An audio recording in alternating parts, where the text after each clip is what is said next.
The old diner was a sanctuary for Charlotte Millers, a place of quiet refuge after years of service overseas. Here, her routine was as steady as the sunrise. But everything changed with one simple act. A plate of pancakes offered to a silent, watchful boy.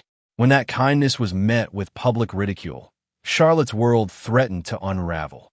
What followed? A convoy of military vehicles and a moment of unexpected honor would reveal the quiet heroism hidden in her ordinary life. This is a story about sacrifice, service, and the power of unnoticed grace. At 35, Charlotte Millers lived by routine. She woke before dawn in her modest apartment above a bakery on Pittsburgh's edge, the scent of bread drifting into her room. She ran each morning, steady, disciplined steps echoing through empty streets, her mind drifting to a past she never spoke of. Her Marine days were long behind her, but their imprint remained in her posture, her gaze, her silence. She had traded combat boots for sneakers and her rifle for a coffee pot. Each morning, she made her way to the Iron Skillet Diner, a no-frills joint tucked between a laundromat and hardware store. The 4-block walk was part ritual, part therapy. Inside, she tied her faded apron, greeted regulars with polite warmth, and immersed herself in the rhythm of the place. The bell on the door, bacon on the grill, mugs clinking on laminate countertops. Her only family was a photo of her late father, also a Marine, and the journal he left behind, a worn little book whose final words became her quiet creed. The greatest honor isn't in what you take, but in what you give. For Charlotte, sameness was safety. But that changed one chilly Tuesday in October. The bell chimed, like always, but the boy who entered wasn't like the others. He was small, 9 or 10 at most, with guarded eyes and a posture too cautious for a child. He moved like someone expecting danger. Without a word, he took the corner booth furthest from the entrance, a spot with full view of the room and no one behind him. He wasn't like the other kids who came in with their parents, loud and messy, and his eyes held stories no child should have lived. He settled in, his comically oversized backpack a silent companion. He pulled out a book with a cracked spine and worn pages, laying it open on the table. When Charlotte came over, he quietly requested a glass of water, his voice barely a whisper. This became his routine. Every morning at 7:15, he'd arrive at the corner booth, read his book, and sip his water. Charlotte noticed his gaze would occasionally drift from the pages to the plates of food around him, pancakes, eggs, and toast, a fleeting look of deep longing.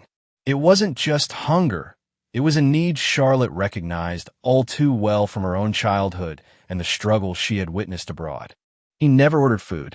At 7:55, he would close his book, offer a soft thank you, and leave.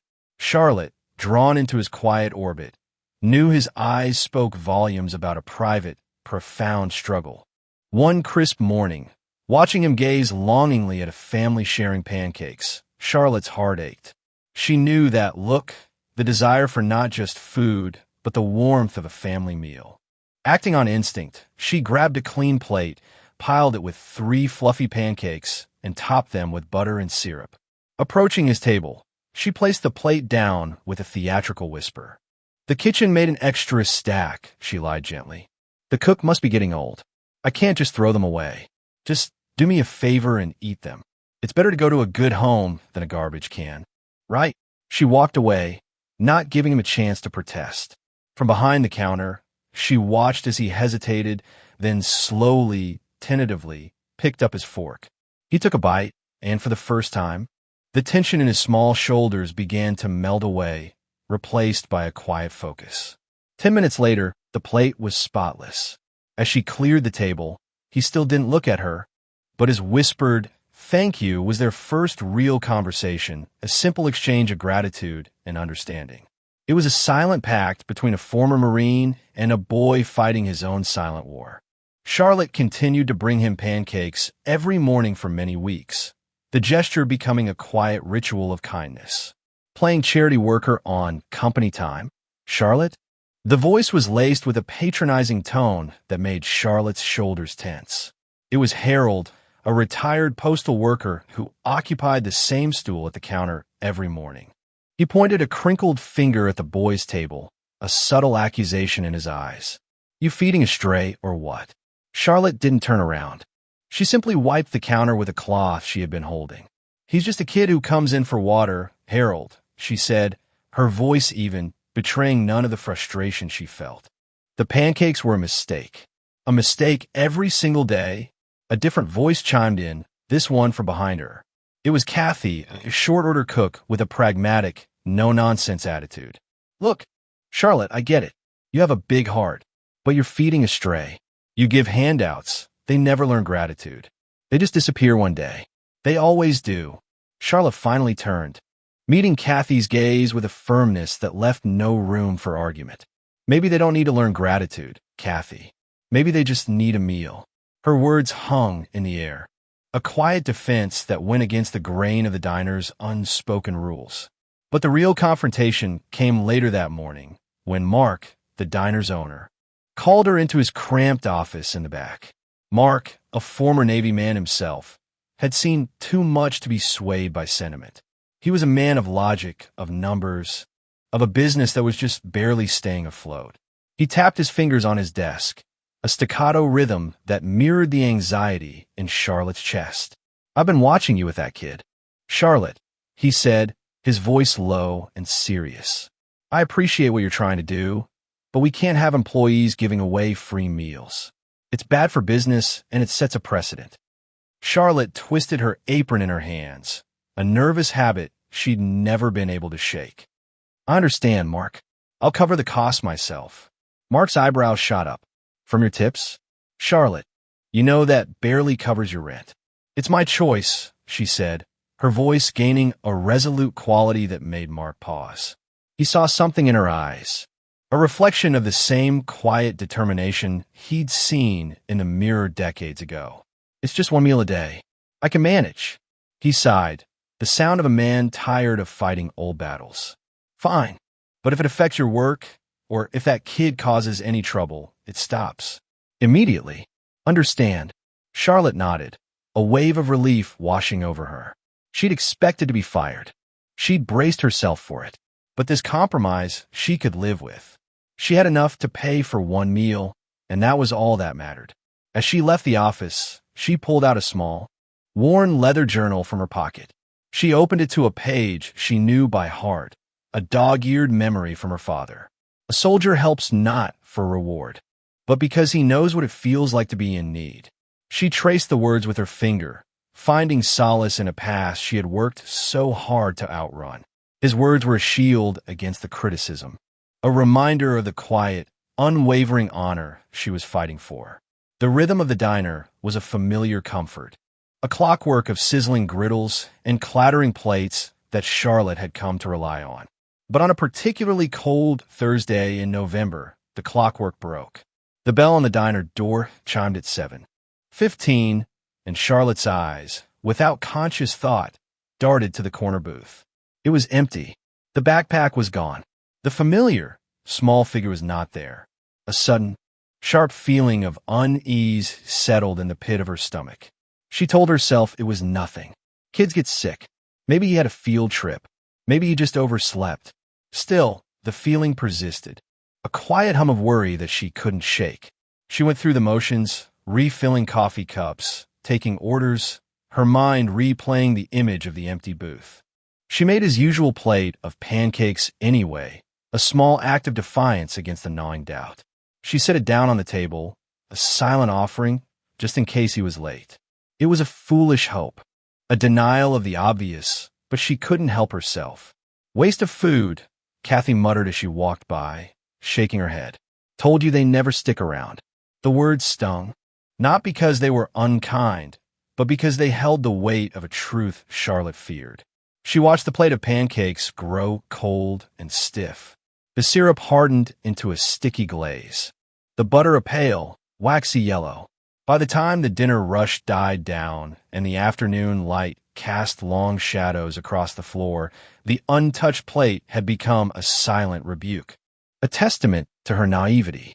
When her shift ended, she couldn't bring herself to throw them away. Instead, She wrapped the cold pancakes in foil and took them home, the small, heavy package a painful reminder of his absence. The boy didn't appear the next day, or the day after that. A week passed, then two, and the corner booth remained stubbornly, achingly empty. The silence where his presence used to be was louder than any noise in the diner. Charlotte found herself checking the door every few minutes, her heart leaping with a foolish hope each time the bell chimed, only to sink again. The hollow ache grew, a physical emptiness in her chest. She had known nothing about him, not his name, not his story, yet his absence felt significant, like a small light had been extinguished from her world. She had only known him for a few weeks, a series of silent breakfasts, and yet his disappearance felt like a loss. Had he been taken from his home? Had he been hurt? Was he just another stray that had moved on, as Cathy had so pragmatically predicted? On the 10th day of his absence, Cathy said, "I told you so," not unkindly, but with the quiet assurance of someone whose pessimism had once again been validated. They always disappear once the free ride ends. Charlotte didn't argue. She just listened to the silence, a silence that echoed the one in her heart. She wondered if she had been foolish to care. Foolish to let a stranger into the carefully guarded fortress of her routine. She had built her life on a foundation of control and order, but this boy, with his quiet hunger and old eyes, had unsettled everything. She had no answers, only a plate of cold pancakes in her fridge and a corner booth that was now just a corner booth again. A week later, the rhythm of the diner was just starting to feel normal again. The empty corner booth had settled into the background, a ghost of a memory Charlotte was trying to forget. It was a bustling Friday morning, the kind that required all hands on deck, the air thick with the aroma of fried onions and brewing coffee. The bell on the diner door chimed. A gust of cold November air swept through, but Charlotte didn't look up. She was too busy balancing a tray laden with food for table 4. Then she heard it, a sudden, unnatural quiet. The cacophony of the diner, the clatter of forks and the hum of conversation, died instantly. Forks paused halfway to mouths. Coffee cups were left hanging in midair. Charlotte, sensing the shift, slowly turned her head. Standing at the entrance were 4 men in crisp military uniforms. They weren't your typical customers. They moved with a synchronized precision that was a language Charlotte recognized instinctively. They weren't just men in suits, they were a unit. As they fanned out, their eyes scanned the room with a practiced, professional intensity. The lead man, tall with a weathered face and an air of quiet authority, had a bearing that screamed of rank and command. He didn't have to say a word. His presence alone was a statement. The other customers sat frozen, their curiosity mixed with a palpable sense of apprehension. Mark, the diner owner, emerged from the back office, nervously straightening his tie. "Can I help you, gentlemen?" he asked, his voice an octave higher than usual. The lead man's gaze swept over the room, settling on Charlotte. He removed his cap, a gesture of respect that felt both deliberate and out of place. "I'm looking for someone who works here," he said, his voice a low, commanding baritone. A woman named Charlotte Millers. All eyes in the diner, every single one, turned to Charlotte. She stood frozen, a coffee pot still in her hand, the sudden dryness in her throat making it hard to swallow. The air was thick with anticipation. The silence was deafening. Charlotte, a woman who had spent years learning how to be invisible, was now the center of attention, the subject of a powerful and mysterious focus. She took a slow, deliberate step forward, the weight of 1,000 unspoken questions pressing down on her. Her heart hammered against her ribs, a frantic, ancient drum. The past she had so carefully buried was suddenly clawing its way to the surface. She set the coffee pot down, the small clink of ceramic against formica echoing in the quiet. "I'm Charlotte," she said, her voice a little shaky but firm. "I am Charlotte Millers." The senior officer's stern expression softened just a fraction as he met Charlotte's gaze. "Charlotte Millers," he repeated, a subtle acknowledgement of her identity. "My name is Colonel David Reeves, United States Special Operations Command."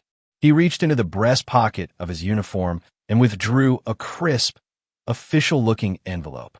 "I'm here because of a promise made to one of my men." The words hung in the air, a heavy, disquieting weight. A promise. A man. Charlotte's mind raced, trying to make a connection she couldn't grasp. "I don't understand," she said, her voice barely a whisper. Who? Who are you talking about?"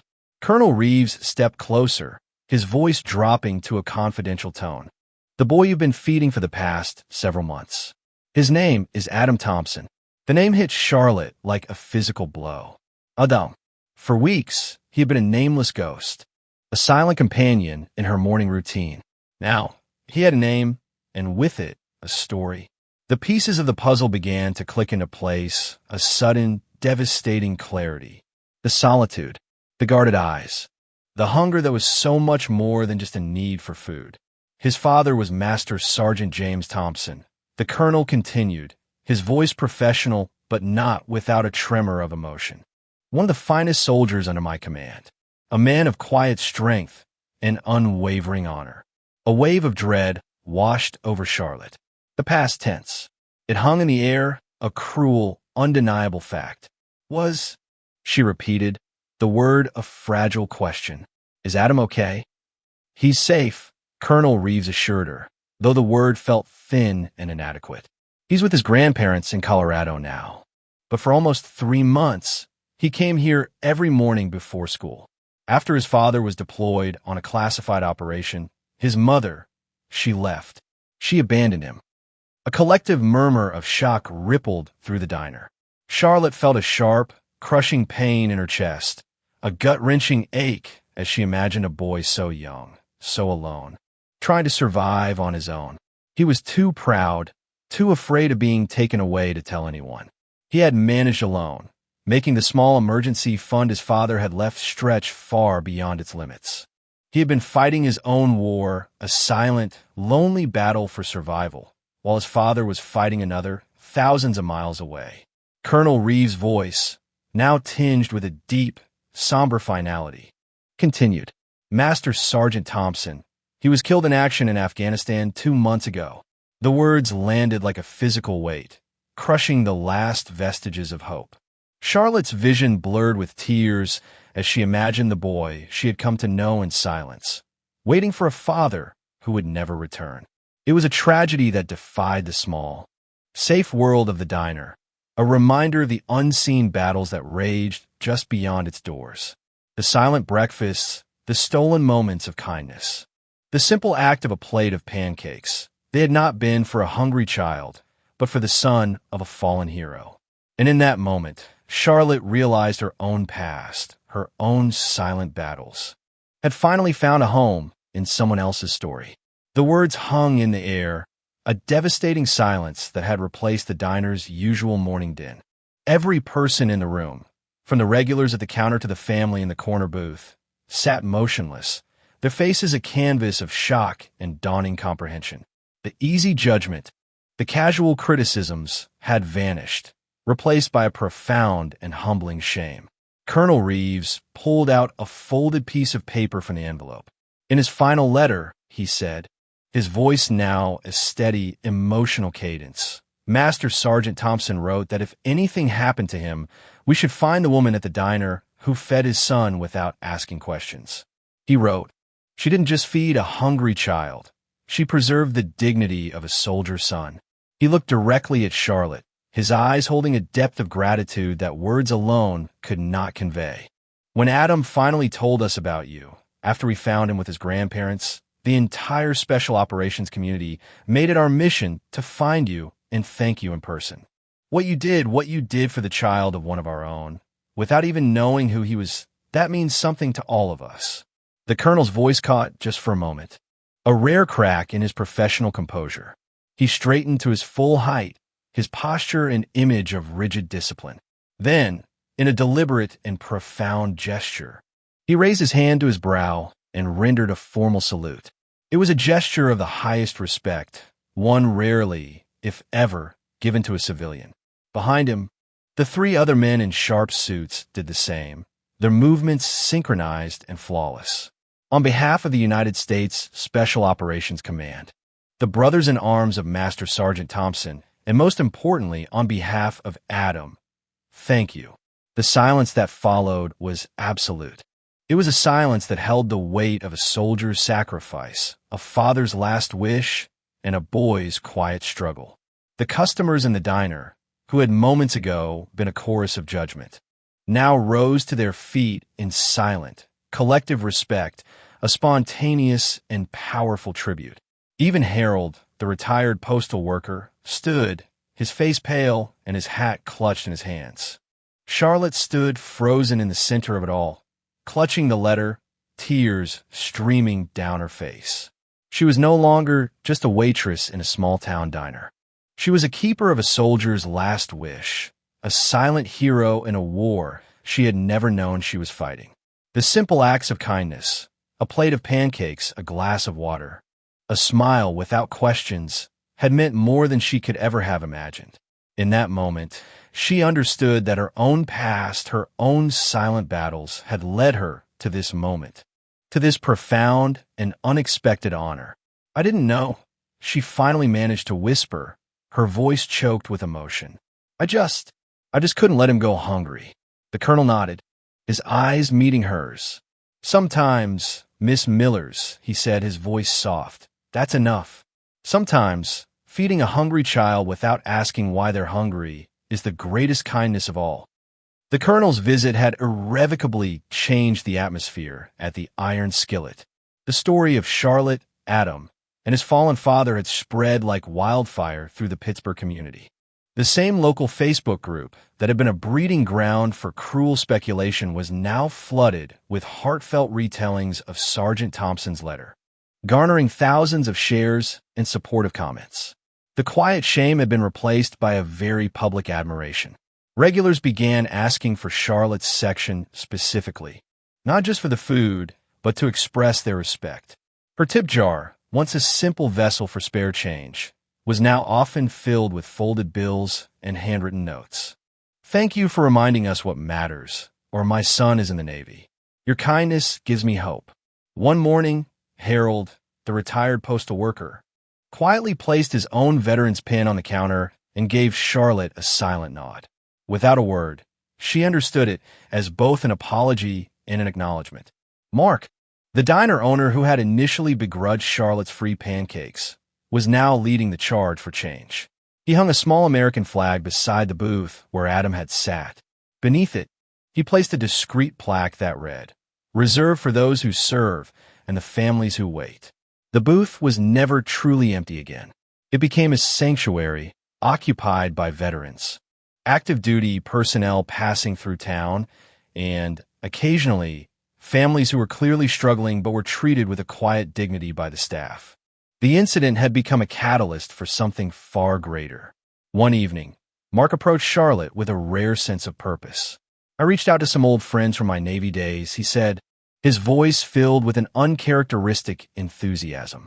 "They've agreed to help." Weeks later, the Iron Skillet hosted a fundraiser that raised a significant amount of money to establish a small emergency fund for the children of deployed service members. Mark, to Charlotte's surprise, personally matched every donation. "I never understood why my father, also a serviceman, was so adamant about feeding every stray kid in our neighborhood," he confessed to Charlotte. "He drove my mother crazy, but I think I get it now. Sometimes a meal is more than just food." Charlotte looked at Mark, the man who had once been solely concerned with the bottom line, now speaking about kindness and compassion with a newfound sincerity. She saw a profound shift in him, a change sparked by her own quiet persistence. The entire diner had transformed, not just in its physical space, but in its very soul. It was no longer a simple place to eat. It had become a symbol of gratitude and community, a haven for those who waited, and a powerful reminder that, even in the simplest moments, a single act of kindness can create something extraordinary. Months passed, and the ghost of Adam's absence faded, replaced by the warmth of a community united by shared story. The booth under the flag became a symbol of a promise kept, a quiet testament to the unseen bonds that held them all together. Life at the Iron Skillet settled into a new rhythm, one infused with a deeper sense of purpose. One quiet Tuesday morning, almost a year to the day after Adam had first walked through the door, Charlotte arrived for her shift. The diner was still empty, the morning light casting long, clean lines across the floor. As she approached her usual station behind the counter, she noticed something small and metallic lying beside her order pad. It was a challenge coin, a small, heavy token carried by military personnel, a symbol of unit pride and camaraderie, a gesture of respect typically reserved for fellow soldiers. One side bore the insignia of the Special Operations Command. The other, however, had been custom engraved with three simple, powerful words: Semper Memor, always remembering. Charlotte's breath hitched. She picked it up, the cool weight of the metal a solid presence in her palm. The coin was a silent message, a final, poignant note from a past she had helped to shape. She looked around the empty diner, a hopeful search in her eyes. Was he here? Was Adam nearby? She stepped outside, scanning the street as the early morning breeze gently stirred the flag above the entrance. No unusual cars were parked nearby. No waiting messengers. Just the town waking up. The distant sound of the school bus making its first rounds. He was gone, but he had left a piece of his story, a symbol of a gratitude that words could never fully express. Later that evening, as she hung up her apron before heading home, Charlotte noticed Mark placing a new sign in the diner's front window. It was simple, elegant, and spoke volumes. It read, "Whoever you are, whatever you can pay, no one leaves hungry." He caught her watching and shrugged self-consciously. "New policy," he said, a genuine smile on his face. "Figure it was time." Charlotte smiled back, understanding the unspoken acknowledgement in his gesture. No grand speeches, no public declarations. Just a quiet commitment to see the hunger in others and to respond with what was needed most. Food without judgment, kindness without questions. As she walked home in the fading light, the challenge coin a solid, comforting weight in her pocket, Charlotte thought about Adam. Now growing up with his grandparents in Colorado, she hoped he carried with him not just his father's memory, but the knowledge that even in life's darkest moments, kindness exists in the most unexpected of places. She finally understood. Not everyone who helps needs recognition. Some people just need to know that today someone isn't hungry, and that alone is enough to change a life. It's a reminder that the greatest honor isn't in what you take, but in what you give. If you still believe in the power of a small act of kindness, please like and share this story to keep this message alive. Your support helps us protect the memory of true heroes.